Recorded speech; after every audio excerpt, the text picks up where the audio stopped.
शाहरुख बड़े तेज दिमाग की लड़की है। अरे छोड़ो, कल को मुझे किसी और सोर्स से भी पता चल सकता है, तब क्या करेंगे आप? ये आजकल विमेन फोरम के बहुत चक्कर लगा रहे हो। एक नई बिसात बिछा रहा हूँ। कुछ हमें भी तो पता चले। किसी ने हमारी जमीनों पर कब्जा कर लिया। सफर नया नई उमंग, संग संग चलेंगे हम, चलेंगे हम।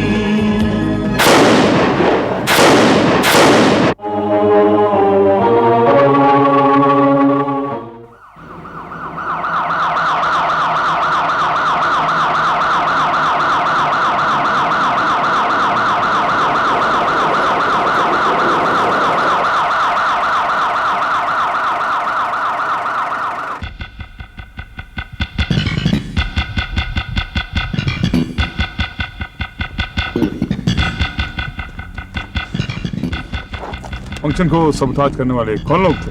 अगर हमें मालूम होता तो उन्हें बच कर जाने देते। आप लोगों की किसी से कोई दुश्मनी?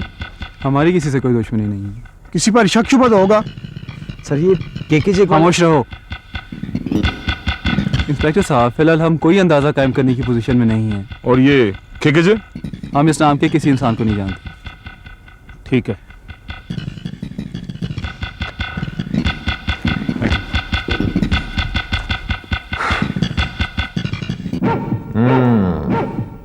तुम्हें किसी ने नहीं देखा तो स्पेशल ब्रांच के रिकॉर्ड में मेरा नाम कैसे आ गया? पता नहीं है जी, लेकिन हम में से कम हम चारों में से ऐसा कोई नहीं कर सकता।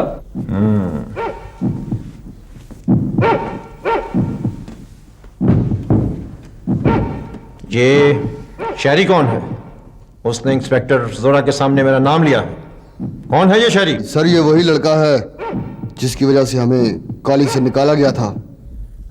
तो उसकी बाकी मानदा जिंदगी में मेरा नाम उसके होंठों पर कभी ना आए, ये बात उसे अच्छी तरह से समझा दी जाए।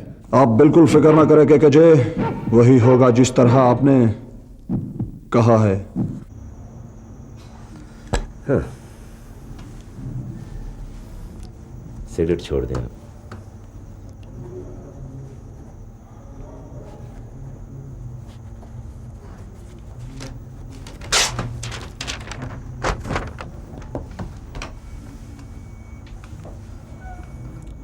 नेक्स्ट।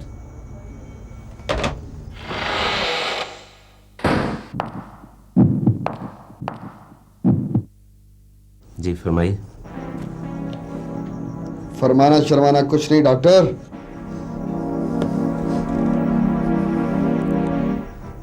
मतलब क्या है तुम्हारा? क्या चाहते हो?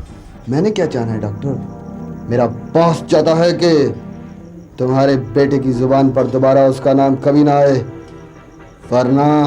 कौन है तुम्हारा बॉस? मेरा बॉस जो कोई भी हो, तुम सिर्फ अपने बेटे को समझाओ कि अपनी जुबान बंद रखे, वरना उसकी जुबान हमेशा के लिए भी बंद कर दी जाएगी। समझे?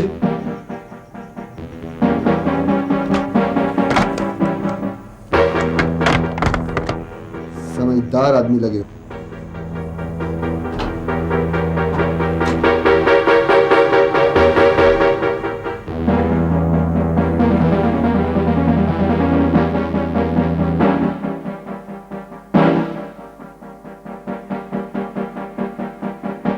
फंक्शन को सबूताज करने वाले कौन लोग थे?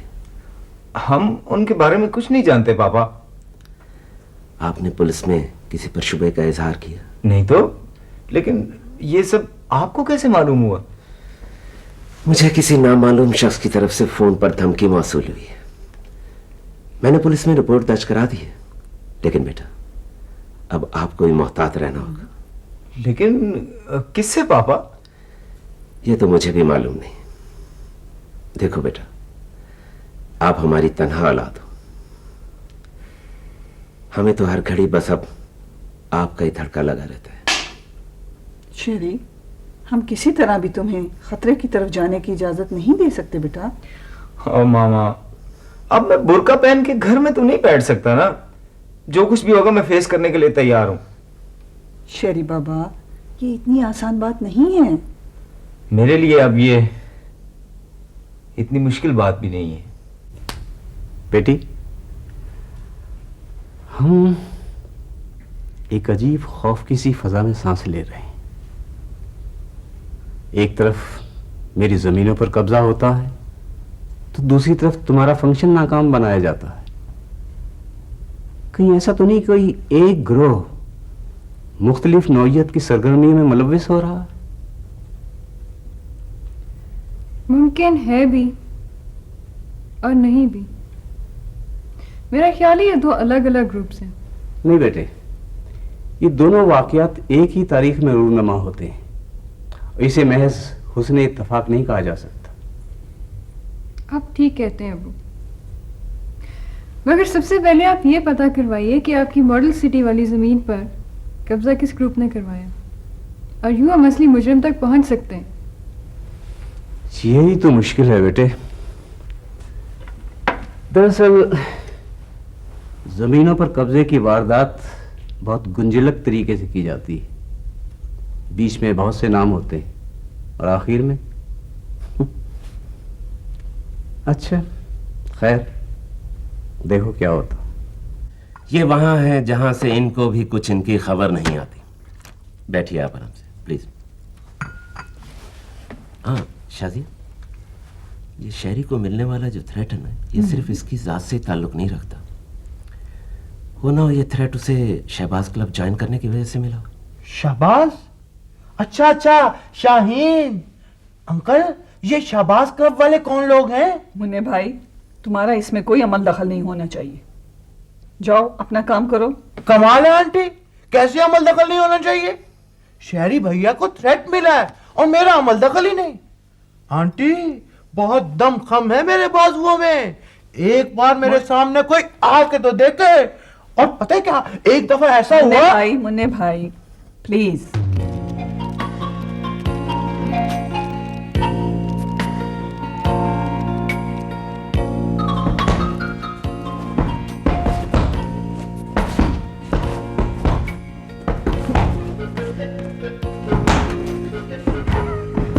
भैया, हमारे दादा भी अपने वक्तों के नामी गिरामी पहलवान थे। एक एक वक्त में 8-8, 9-9 बल्कि 10-10 पहलवानों को अकेले चित कर दिया करते थे। हमने भी 2 साल अपने दादा जान के अखाड़े में कुश्ती के दांव पेच सीखे हैं। मुन्ने भाई, जरा एक पंच तो मार के दिखा। ये कौन सा मुश्किल काम है? तुम्हारे का ख्याल है हम डर जाएंगे? खैर से खैरपुर में आड़त की दुकान थी हमारी। लो अभी देखो।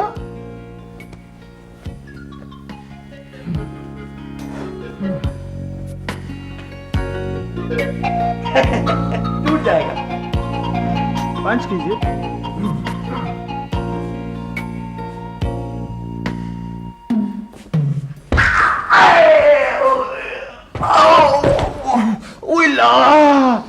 इसमें लोहा डाल रखा था आपने।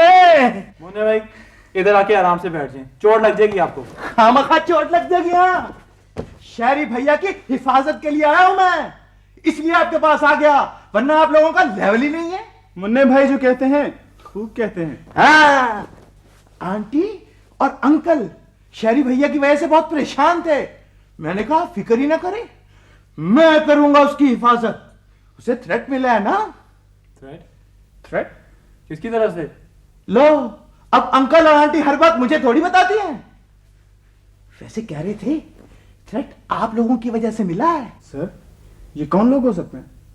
कोई भी हो सकता है। जी जी एसपी साहब, सुन रहा हूं मैं। बड़ी अजीब बात है, यानी मेरी जमीन पर कब्जा करने वालों पर आप भी हाथ नहीं डाल सकते। जी, स्टे ऑर्डर ले लिया उन्होंने? जी, तो फिर आप बताइए मैं क्या करूं? जी, मेरे वकील मेरे सामने बैठे। जी बेहतर, जी बहुत अच्छा, खुदा हाफिज। बहुत मायूस कुन सूरत हाल है। एसपी क्या कहता है? वो कहते हैं कि वो जमीन मुतनाज़ साबित हो चुकी है। अब हमें कोर्ट में जाकर उस जमीन को गैर मुतनाज़ साबित करना है और ये साबित करना है कि किसी दूसरे फरीक का उससे कोई ताल्लुक नहीं। आप क्या कहते हैं? केस अदालत में चला गया तो दीवानी केस है। ऐसे केस तो अदालत में बरसों तक चलते हैं, तब कहीं जाकर उनका फैसला होता है। यानी आपके कानून में जल्द इंसाफ की कोई गुंजाइश नहीं? वो गुंजाइश तो कानून की वजाहत से ही पैदा होती है। मैं आजकल में इस केस की मुकम्मल स्टडी करूंगा, इसके बाद ही कुछ बताने की पोजीशन में होऊंगा। अच्छा, अब मैं इजाजत चाहता हूँ। हाँ, यस सर। खुदा हाफिज। खुदा हाफिज।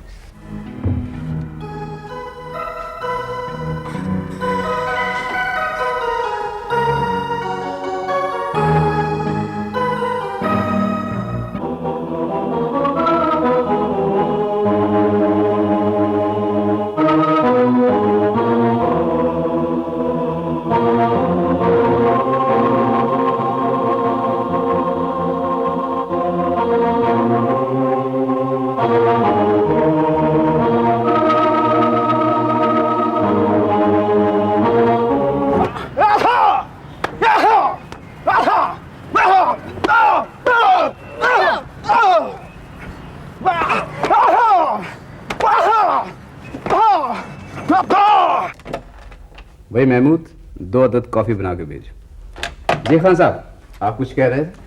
जी, मैं ये अर्ज कर रहा था कि आजकल ट्रांसपोर्ट के बिजनेस में कुछ जान नहीं रही। मैं इसको जितना फैला सकता था फैला चुका हूं। जी, अब मजीद इसमें कुछ रहा नहीं। रोज रोज के झंझट, पुलिस के साथ झगड़ा, लोगों की खुशामद, बड़ा मुश्किल हो गया है। जी हाँ, ये तो है। तो अब आप क्या चाहते हैं? मैं सोच रहा था कि अपना पैसा कुछ किसी और बिजनेस में डाल दूं। तो इस सिलसिले में मैं आपकी कुछ मदद कर सकता हूँ? अरे आप ही तो मेरी मदद कर सकते हैं। मैंने सुना है कि आप एक शहर से बाहर एक मॉडल सिटी बना रहे हैं। जी। वाह वाह, क्या मुनफरिद जबरदस्त आइडिया है आपका। एहसन साहब, अगर आप इस प्रोजेक्ट में कुछ शेयर्स मेरे भी रख लें।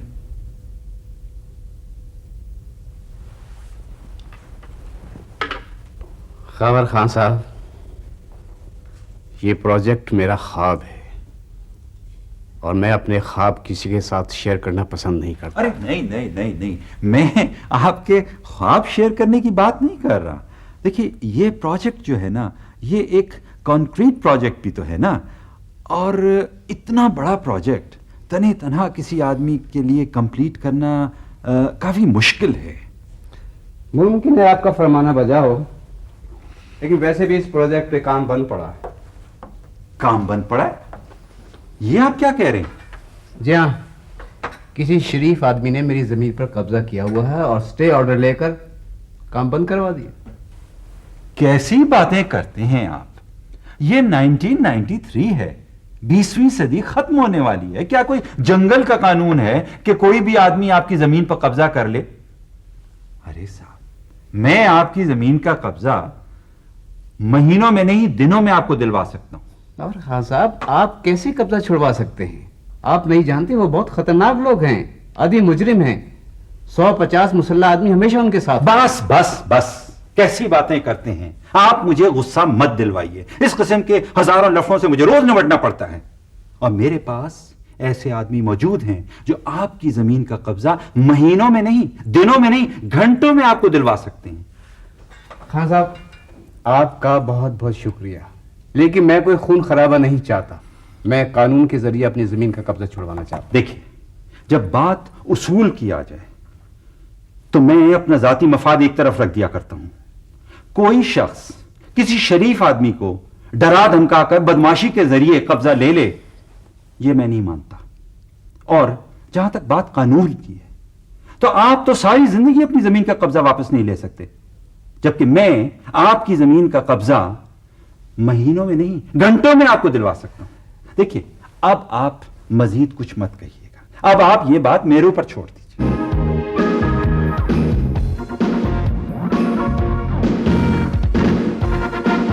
मेरा ख्याल है कि फोरम का यूथ के लिए प्रोग्राम पेश करने का आइडिया ही गलत था। मुअज़्ज़ज़ मेंबरान को याद होगा कि मैंने शुरू में फंक्शन को इस तरह अरेंज करने की मुखालिफत की थी। आपका कहना बिल्कुल दुरुस्त है बेगम आफरीन। वीमेन फोरम वालों को शहबाज क्लब वालों की मदद लेनी ही नहीं चाहिए थी। मिस शाहरुख, ये आइडिया आपका नहीं था? जी हाँ, मेरा ही था और मैं पूरी जिम्मेदारी से इस फंक्शन की नाकामी को कबूल करने के लिए तैयार हूँ, मगर सबसे पहले हमें इसकी नाकामी के असबाब तलाश करने होंगे।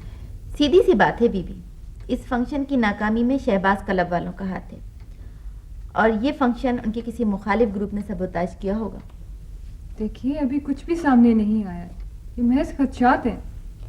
एक बात तो यकीनन सामने आ गई है मिस शाहरुख कि अब मजीद किसी फंक्शन का रिस्क लेने की बजाय फोरम का इलेक्शन करवा दिया जाए। हम सब इसकी तारीफ करते हैं। अरे क्या हुआ? कल मेडिकल कॉलेज में जो हंगामा हुआ था, उसके नतीजे में कॉलेज बंद कर दिया गया और हॉस्टल फौरन खाली करा दिया। हॉस्टल खाली हो गया? तो फिर तो फरा को कल रात ही यहाँ आ जाना चाहिए था। जाहिर है अकेली तो वो लाहौर जा नहीं सकती, मैं मालूम करता हूँ।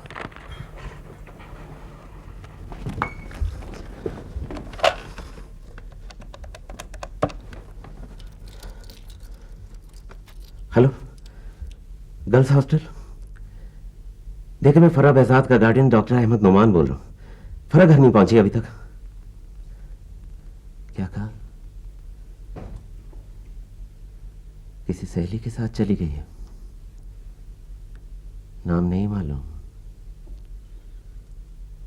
शुक्रिया, बहुत शुक्रिया। कुछ पता चला?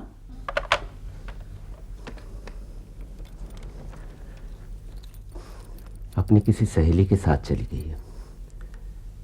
सहेली का नाम उन्हें नहीं मालूम। कम से कम उसे फोन पे तो इत्ला देनी चाहिए थी। मैं तो ये सोच रहा हूँ कि अगर बेहजाद पड़ेगा तो फौरन हमसे फरा के बारे में पूछेगा, लेकिन फरा घर क्यों नहीं आई? किसी ने उसे कुछ कह तो नहीं दिया? यहाँ उसे किसी ने क्या कहना था? शरी, तुम्हारी तो फरा से कोई बात नहीं हुई। कोई बात हो ना हो, आप मुझे जरूर इल्जाम देंगे। शरी बेटा, तुम्हारे पापा महज तुमसे पूछ रहे हैं। जी हाँ, मैंने उसे मना किया था कि वो यहां ना आया करे। देखा, देख रही हैं आप, ये लड़का तो अब जरा सी बात भी बर्दाश्त नहीं करता। रिलैक्स, कोई बात, ठीक हो जाए।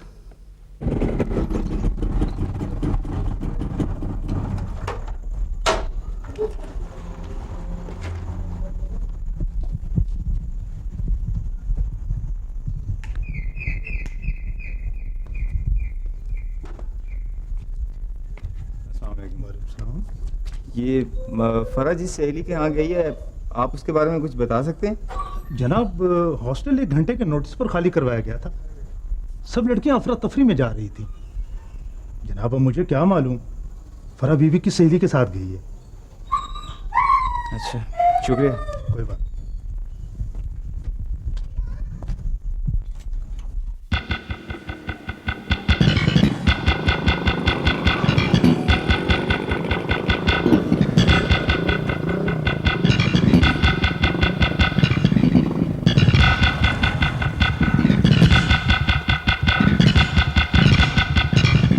तुम लड़कियों के कॉलेज में क्या लेने गए थे? मैं वहां किसी का पता तुम झूठ बोल रहे हो। नहीं, बात सुनो।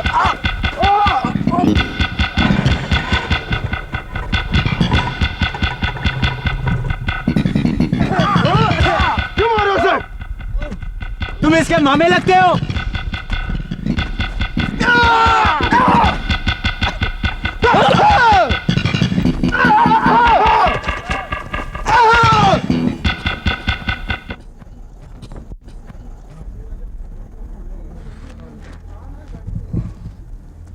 कैसे हो?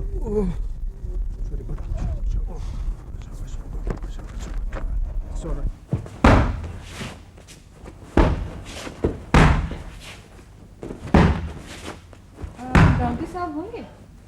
जी, वो तो इस वक्त यहाँ नहीं होते। फिर कहाँ होते? 5 बजे तक तो वहीं होते हैं। 1 मिनट।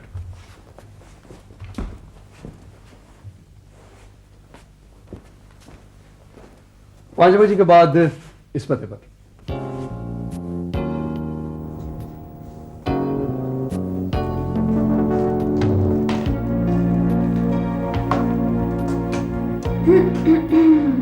ओह वेलकम।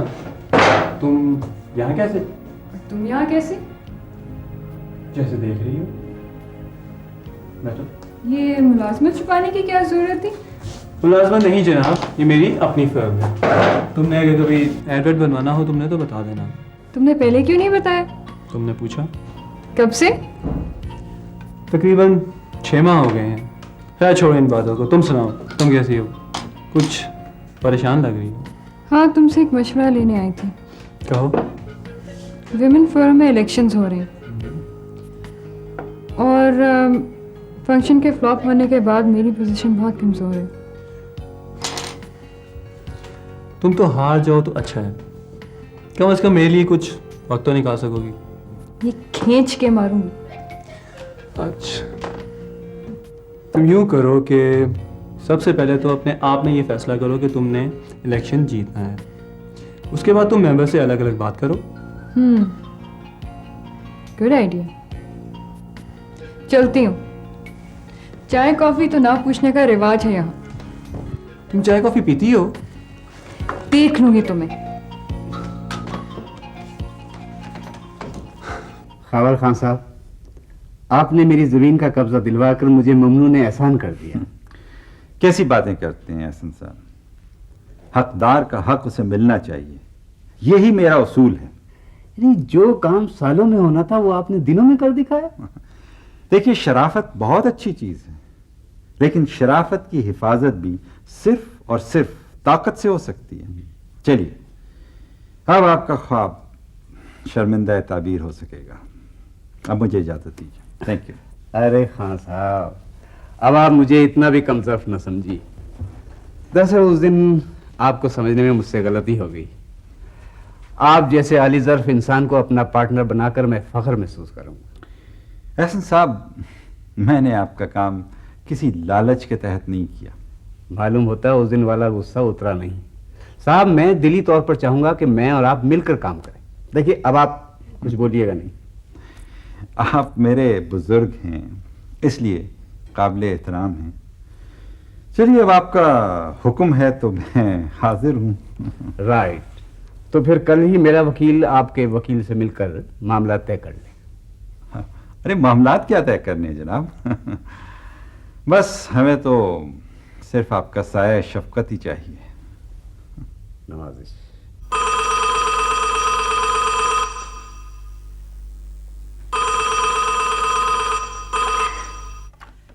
हेलो, मुन्ने भाई स्पीकिंग। मुन्ने भाई, मैं बहजाद बोल रहा हूँ, जरा घर वालों से तो बात करवाइए। बहजाद अंकल, मैं घर का फर्द नहीं हूं या घर वालों का अपना कोई लेवल ही नहीं है। इस वक्त मेरे अलावा घर में कोई काबिल एहतराम शख्सियत मौजूद नहीं है। आप अपना मसला बताएं। भाई, फरा बेटी तो खैरियत से है ना? वो इस वक्त कहाँ है? मुझे आज ही मालूम हुआ है कि हॉस्टल अचानक बंद हो गया है। बहजाद अंकल, ईमान से सच कह रहा हूं, फरा बीबी इधर नहीं आई और उनका पता भी नहीं चल रहा कि इस वक्त वो कहाँ है। हाँ, डॉक्टर अंकल आ गए, मेरा नाम ना है। हाँ, किसका फोन है? बहजाद साहब का। फरा के बारे में कुछ बताया तो नहीं? मैं पागल थोड़ी हूं, और ये बहजाद साहब तौबा है, अपना लेवल ही नहीं। हाँ बहजाद, नौमान बोल रहा हूं। नौमान, यार तुम कैसे दोस्त हो और कैसे गार्डियन हो? फरा कहाँ है इस वक्त? तुम्हें फिक्रमंद होने की जरूरत नहीं, वो अपनी किसी सहेली के यहाँ गई है, आ जाएगी।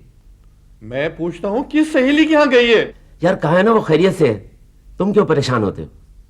कमाल है यार, अब मैं परेशान भी ना हूं, आखिर बाप हूं उसका। अच्छा, मैं सुबह टेलीफोन पर तुम्हें सारी मालूमात वहां पहुंचा दूंगा। खुदा हाफिज। कहीं ऐसा तो नहीं कि वो हमें परेशान करके खुद यहाँ पहुंच जाए? बिल्कुल। आंटी, आप मुझे फरा की सहेली का पता बताएं, मैं ढूंढ कर लाऊंगा फरा को वहां। और चलो यार, परेशान मत करो। यानी मैं आपको परेशान कर रहा हूं? कमाल है, अपना लेवल ही नहीं है।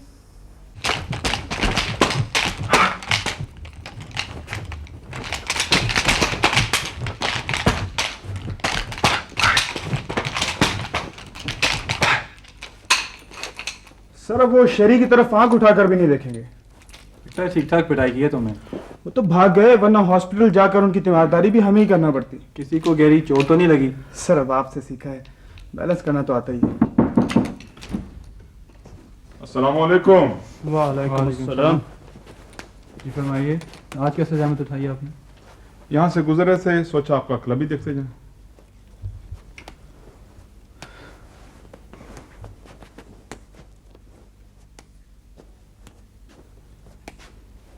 बड़े अजीबो गरीब किस्म के हथियार रखे हुए आपने। साहब इसमें अजीबो गरीब वाली तो कोई बात नहीं, ये तो आम किस्म के हथियार है। इसे ननचक्कू बोलते हैं? जी हाँ, ननचक्कू ही कहते हैं। इस्तेमाल के वक्त इसकी कितनी पावर होती है? यही कोई 1800 पाउंड तक। इंसानी हड्डी कितनी पावर बर्दाश्त कर सकती है? तकरीबन 6.5 से 7.5 पाउंड तक। मतलब यह कि ये इंसान को बआसानी हलाक कर सकता है। यकीनन। लेकिन आप ये इंक्वायरी किस सिलसिले में कर रहे हैं? कोई खास बात नहीं। गुज़श्ता रात इस इलाके में एक नौजवान की लाश मिली है, जिसकी गर्दन पर ननचक्कू के ज़रबात के निशान। आपका मतलब क्या है? नहीं नहीं नहीं नहीं, हम आपसे शक व शुबह की वजह से नहीं पूछ रहे, हमें तो सिर्फ इंफॉर्मेशन लेनी थी। शुक्रिया। Thank you very much. Thank you.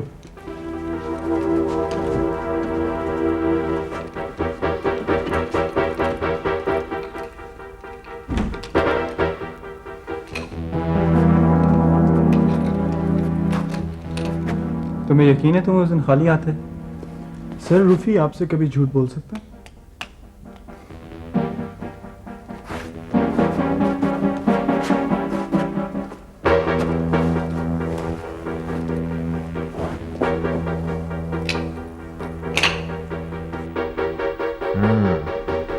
फिर सब काम नहाय सफाई और होशियारी से कर दिया गया है केके जी।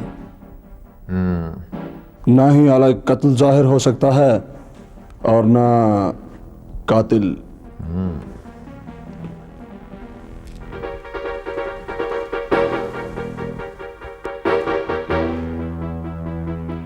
सर आइंदा के लिए क्या अहकामात हैं? तुम्हें इसके बारे में फ़ोन पर इत्तला कर दी जाएगी, और हाँ, तुम्हें काम बताया जाएगा। आओ डिस्पर्स।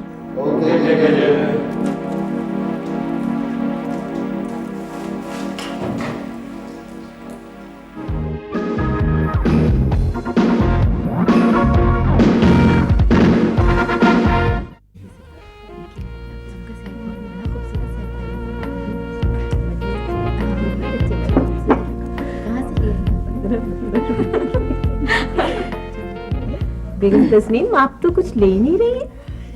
बेगम आफरीन, आप खाने की फिक्र मत करें, आप बस मुबारकबाद की पार्टी अरेंज करें। अब की बार इलेक्शन आपका है। Thank you Mrs Tasneem. Begum Afreen, इस बार तो शाहरुख को 3-4 से ज्यादा वोट हरगिज नहीं मिलने वाले। बेगम हमीद, आइए मैं आपको सेक्रेटरी साहब की बेगम से मिलवाती हूँ। जी जरूर, आइए। चलिए।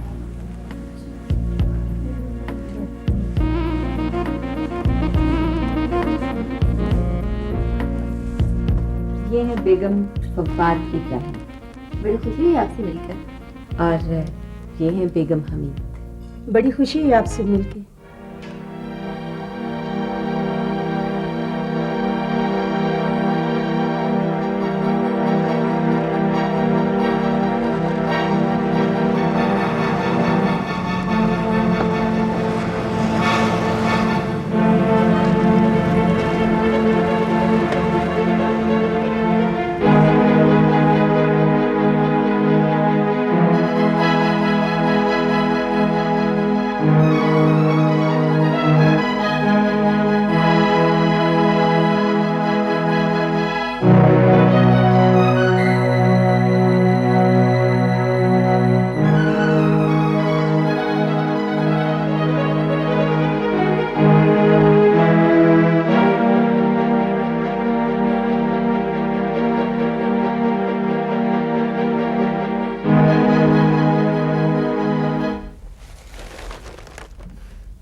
बुआ इधर भी। अरे दूंगी एक अभी। ओहो बेजाद अंकल, मुझे मालूम था आप जरूर आएंगे। अच्छा मुन्ने भाई, फराह का कुछ पता चला? अरे साहब जी, इस बेवकूफ से पूछ रहे हैं आप? क्यों? अरे ये पहले भी ऐसे उल्टी सीधी हाँकता रहा है। आप जी बैठ जाए आराम से, अभी डॉक्टर साहब और बेगम साहबा आते होंगे, वो आपको फराह के बारे में सही बताएंगे। नहीं रहमत बुआ, मैं ऐसे कैसे बैठ सकता हूँ? मैं नौमान की क्लिनिक जाकर उससे मिलता हूँ। बेजाद अंकल, एक मिनट, आप मुझे नहीं जानते, एक मिनट है। एक दफा हमारे मोहल्ले पर डाकुओं ने हमला कर दिया। अच्छा। और 4-5 खवातीन को अगवा करके ले गए। बस मुझे आ गया गुस्सा, मैंने उठाई अब्बा जान की क्लशनकोफ और फायर खोल दिया। क्लशनकोफ 1.5 घंटे तक गोलियां उगलती रही। 1.5 घंटे तक? बल्कि इससे भी कुछ ज्यादा। वो तो सुबह हुई तो पता चला कि 5 डाकू औंधे मुंह जमीन पर लेटे हुए और खवातीन का कुछ पता ही नहीं। अरे वो भी साथ ही मारी गई होंगी। अरे नहीं नेमत बुआ, वो तो बाद में पता चला कि वो चुपके से अपने घर चली गई हैं और हमारे लिए हलवे कौरमे जर्दे तैयार करती रही और हम खाते रहे। और पुलिस नहीं पहुंची? पुलिस में इतनी जरूरत कहां कि वो इन डाकुओं का मुकाबला करती। सर जनाब, हमने तमाम डाकुओं का सफाया कर दिया और उसके बाद आपकी आंख खुल गई। आप मजाक समझ रहे हैं? तौबा है, अपना लेवल ही नहीं है। पूछ लेने मत बुआ से, ये सच्चा वाकया है। अब्बा मरहूम गवाह थे इसके। है ना मत बुआ? अरे मियां, ये उस वक्त की बात है जब ये मुन्ने मियां प्लास्टिक की क्लशनकोफ से खेला करते थे। प्लास्टिक की? अरे भैया, मुकाबला तो पुलिस से हुआ था, ये तो खाम खाई बीच में 30 मार खा बन रहे। नेमत बुआ, आपकी याददाश्त जरा कमजोर है। ये तुम्हारी तो ये अकल कमजोर है। जाते हो ये दूं एक। बेजाद अंकल, आप इनकी बातों में हरगिज ना आइए। बेशेख चिल्ली के फूफा। कमाल है, यानी अपना लेवल ही नहीं है। नेमत बुआ, मैं नौमान की क्लिनिक जा रहा हूँ उससे मिलने के लिए। अच्छा ठीक है। बेजाद तो नौमान, मैं तुम्हारी इंतजार कर रहा था। चलो बेजाद भाई बैठे तो आइए ना। मैं फराह की वजह से ना बहुत परेशान हूँ। Please relax. सच्ची मैं तो रातों की नींदें हराम हो गई हैं जब से मैंने ये सुना है। मैं तो इतनी चीप टैक्टिक्स कभी भी इस्तेमाल नहीं कर सकती। तुम्हें ज़रूरत ही क्या है? बेगम आफरीन जो पार्टियां अरेंज कर रही हैं या मुख्तलिफ तरीके से मेंबर्स को ख़रीदने की कोशिश कर रही हैं, यही टैक्टिक्स बेगम आफरीन के ख़िलाफ़ भी जा सकते हैं। तुम्हें हिम्मत नहीं आनी चाहिए। हिम्मत कौन हार रहा है? लेकिन वो अपनी ज़ात की प्रोजेक्शन के लिए इतने ज़्यादा पैसे बहाएंगी, मैंने कभी सोचा भी नहीं था। तुम फोरम की मीटिंग में बात तो कर सकती हो। बहरहाल दलील और लॉजिक का दौर अभी ख़त्म नहीं हुआ है। आइए। Excuse me sir. आइए। सर मैंने आपको डिस्टर्ब तो नहीं किया? अरे नहीं, बताइए क्या मसला है? एक सवाल ने काफ़ी दिनों से परेशान कर रखा है। तशरीफ रखें।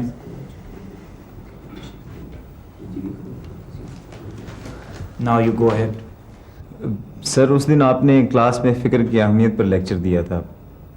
हमारे यहाँ अमूमी रवैया फ़िक्र के बारे में ये पाया जाता है सर कि शायद फ़िक्र या ख़याल की अहमियत हवाई कलों की तामीर से ज़्यादा कुछ नहीं सर। हाँ, आपका कहना दुरुस्त है। हमारे यहाँ फ़िक्र के बारे में अमूमी रवैया यही है, लेकिन इन फैक्ट ऐसा नहीं है। हर इंसान के अंदर 2 सतहें बैक वक्त मौजूद होती हैं। एक हैवानी सतह है जिसे जबिल्लत कहा जाता है, मसलन खाना पीना, सोना, जागना वगैरह। दूसरी सतह इंसानी है। इंसानी सतह तक कोई भी शख्स तब पहुंचता है जब उसके अंदर फ़िक्र की तरक्की होती है, यानी ये फ़िक्र ही है जो शऊरी और तहज़ीबी सतह पर इंसानी सोच को आगे बढ़ाती है, और इसी ही से इंसानी इर्तिका जारी व सारी है। Is it clear? Thank you very much sir. मैं बहुत बड़ी कन्फ्यूजन से निकल आया सर। रिमेंबर, कन्फ्यूजन का अंसर इंसान में ज़रूर होना चाहिए, वरना वो बहुत सी चीज़ों के बारे में क्लियर नहीं हो सकता। हाँ, तुम्हारे कॉलेज के मसाइल कैसे जा रहे हैं? सर बस अभी तक तो ठीक है। वो कुछ और मसाइल हैं सर, वो मैं बाद में आपसे डिस्कस करूंगा सर। खुदा हाफिज सर। खुदा हाफिज। इलेक्शन के बारे में अगर कोई मेंबर कुछ कहना चाहे तो। जी हाँ, मैं मुअज़्ज़ज़ मेंबर से एक सवाल करना चाहूँगी। विमेन फोरम के अगराज़ व मकासद हम सबके सामने हैं। हम सब ने इसे मिलकर चलाना है। सेक्रेटरीशिप या प्रेसिडेंटशिप महज खानापुरी वाले ओहदे हैं। फिर बाज मेंबर्स इनके लिए इतनी एफर्ट्स क्यों कर रही हैं? विमेन फोरम की बजाय कभी किसी के घर में खुफिया मीटिंग अरेंज की जाती है, कभी लंचेस और कभी डिनर पार्टीज अरेंज की जाती हैं, बल्कि बाज मेंबर्स को उनके ज़ाती कामों के सिलसिले में ताउन की पेशकश भी की जाती है। आप खुलकर बात करें मिस शाहरुख, आपका इशारा किसकी तरफ है? बात वही बेहतर होती है जो पहुंच भी जाए और जिससे किसी की दिल आजारी भी ना हो। क्या मेरी एक बहन को उनकी फैक्ट्री लगाने के लिए लोन का लालच नहीं दिया गया? ये सरासर बहतान है मिस शाहरुख। मैं जाती हैसियत में किसी को भी अपने घर डिनर या लंच पर इनवाइट कर सकती हूँ। आप कौन होती है मेरे जाती मामलात में दखल देने वाली? बेगम आफरीन, आप अपनी जाती हैसियत में कुछ भी कर सकती हैं, मगर जब सवाल आएगा विमेन फोरम का तो ये आपका जाती मामला नहीं रहेगा।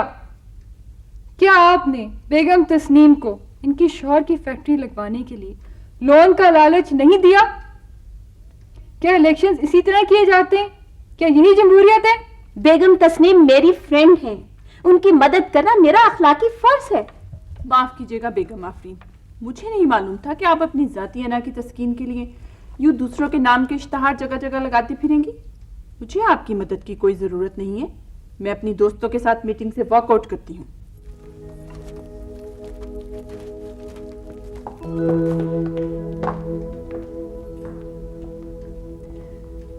मेरा ख्याल है कि बाकी एजेंडा अगली मीटिंग तक मुलतवी कर दिया जाए।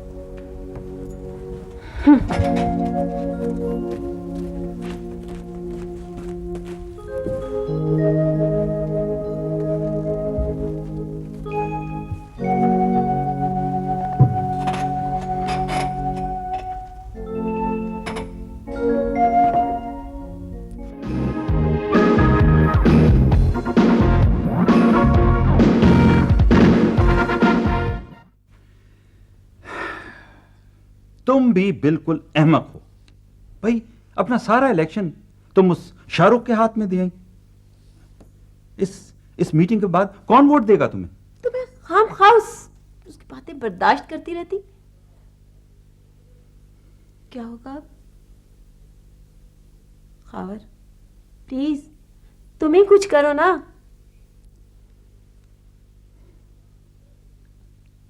हाँ, आइडिया। शाहरुख का बाप एहसन नियाज बेग मेरा बिजनेस पार्टनर है। मैं उसके दिमाग में यह बात डाल देता हूं कि इलेक्शन में हिस्सा लेना शाहरुख के मफाद में नहीं है। बहुत अच्छे हो तुम खावर। जनाब, कभी आप इस खादिम पे मुकम्मल एतबार करके तो देखें।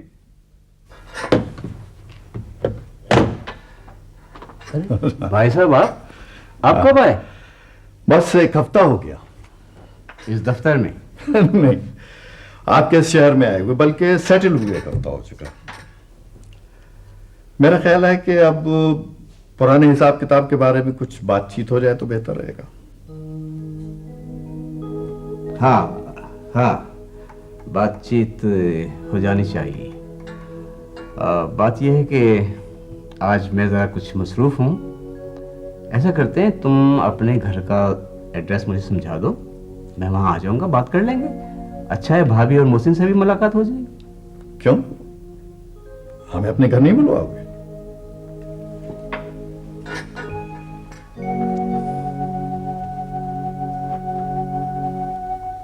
भाई साहब, आप बहुत अच्छी तरह जानते हैं, फिर ऐसी बात करने का क्या फायदा? एहसन बेग, काश तुमने मेरे बेटे को देखा होता तो तुम्हें मालूम होता।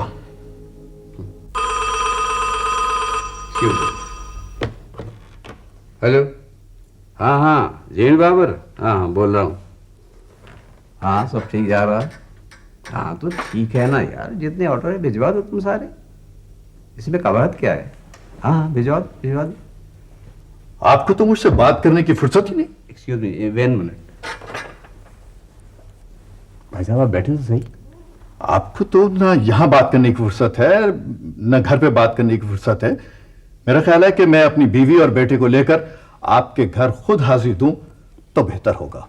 खुदा हाफिज। भाई साहब बात तो सुने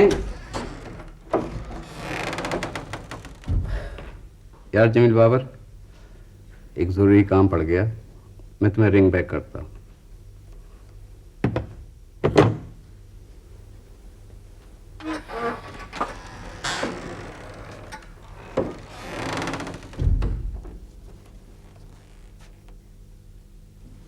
अब्बू, आज आप फिर परेशान हैं? बेटा तुम फौरन घर पहुंचो, मैंने तुमसे कुछ बहुत जरूरी बातें करनी है। खैरियत? हाँ सब खैरियत है, तुम घर चलो फौरन, मैं आता हूँ। 2 1।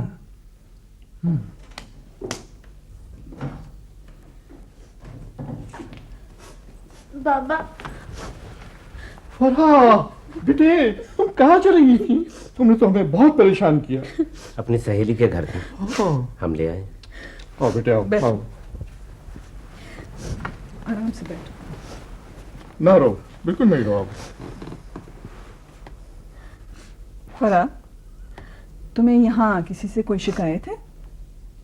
तो फिर बेटा बगैर इतला दिए इतने दिन कैसे गुजार दिए तुमने? आंटी, वो मेरी सहेली है ना निखत इकराम, वो जख्मी हो गई थी। उसकी माँ बहुत बूढ़ी है, वो उसकी देखभाल नहीं कर सकती थी। क्या हुआ निखत इकराम को? आंटी, मैं और निखत बाजार से कुछ किताबें लेने जा रहे थे कि एक बड़ी सी गाड़ी निखत से टकरा गई, उसे काफी चोटें आई हैं। तो बेटा तुमने फौरन ही अंकल नौमान को फोन करना चाहिए था ना। बाबा, हम दोनों इतने खौफजदा हो गए थे कि हमें कुछ सूझा ही नहीं, और फिर उसी दिन कॉलेज भी बंद हो गया। मैं निखत के घर ही ठहर गई, खौफ के मारे इतने दिन घर से बाहर ही नहीं आए। तो तुमने गाड़ी का नंबर तो नोट किया होगा ना। बाबा, हमें अपनी फिक्र पड़ी थी, गाड़ी का नंबर कैसे नोट करते।